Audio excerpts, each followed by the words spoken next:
How long distance flights communicate with air traffic control depends entirely on where the aircraft is. Because radio waves have physical limitations, the aviation industry uses a layered system of technologies that change as plane leaves land and heads over the ocean or remote areas. Over land, very high frequency radio VHF. When a flight is over land or within a couple of hundred miles of the coastline, pilots use VHF radio. VHF operates on a line of sight basis. Because the earth is curved, the radio waves can only travel in a straight line from the aircraft to ground based antennas.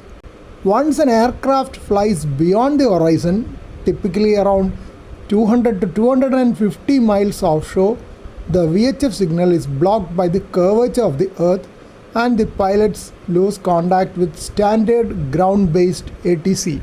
Aviation VHF uses amplitude modulation for air traffic control communications.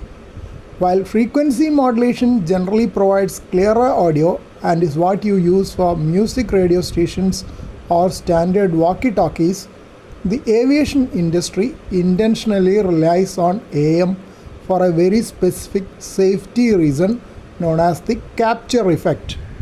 Here is why AM remains the standard. Avoiding the FM capture effect. If two people transmit simultaneously on an FM frequency, the radio receiver completely captures the stronger signal and entirely blocks out the weaker one. If aviation used FM, a weak emergency transmission could be completely silenced by a louder routine transmission without anyone realizing it. The AM safety advantage. If two pilots transmit at the same time on an AM frequency, the signals mix together. The air traffic controller will hear both voices simultaneously, often accompanied by a loud squealing sound called a heterodyne. While the audio might be garbled, the controller instantly knows that multiple people are trying to talk, allowing them to say, "Someone got stepped on, say again." Distance fading. AM signals degrade gracefully. As a plane flies further away, the static increases gradually, giving pilots and controllers a natural, audible cue that they are reaching the edge of the radio's range. FM tends to stay clear until it suddenly drops off entirely. Global compatibility. AM has been the foundational technology for aviation radio for decades. Because aircraft fly internationally, changing the modulation type would require a simultaneous global overhaul of every aircraft and ground station on Earth. Because it ensures that no transmission goes completely unnoticed, AM remains the safest and most reliable choice for civil aviation voice communications.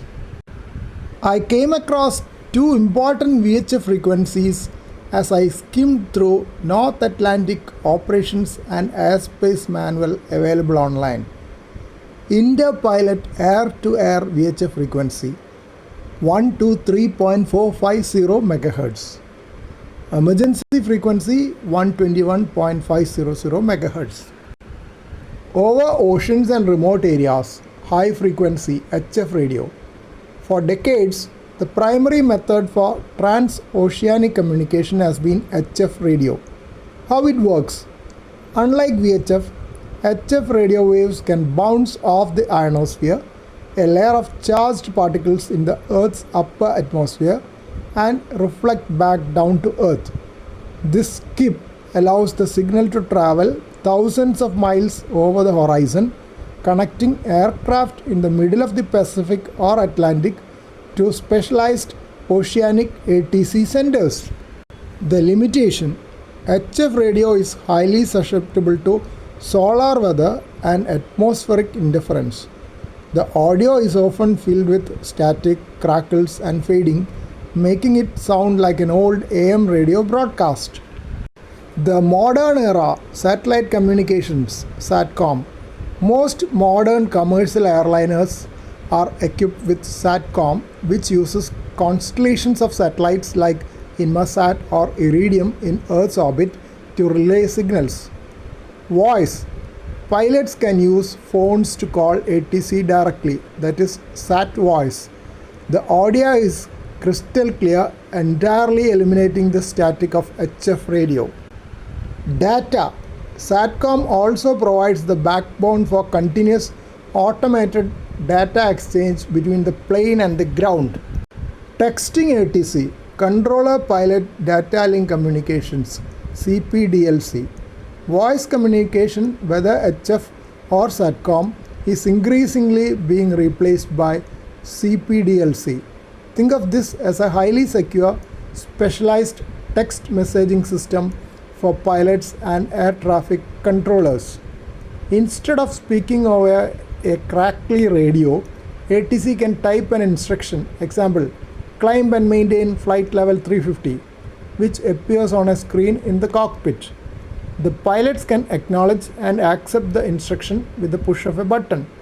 This drastically reduces misunderstandings caused by language barriers, heavy accents, or radio static. Automatic tracking ADSC. While not direct two-way messaging, ADSC, Automatic Dependent Surveillance Contract, is a vital part of long-distance communication. When flying over the ocean without radar coverage, the aircraft's computer establishes a contract with ATC. The plane automatically sends digital pings via satellite at regular intervals, often every 10 to 14 minutes, reporting its exact GPS position, altitude, speed, and intended flight path. This allows controllers to track flights securely even in the middle of the ocean. Today, while HF radio communications remain a mandatory backup for safety and redundancy, the vast majority of long-distance communication is handled quietly and clearly through satellite data links and text-based messaging.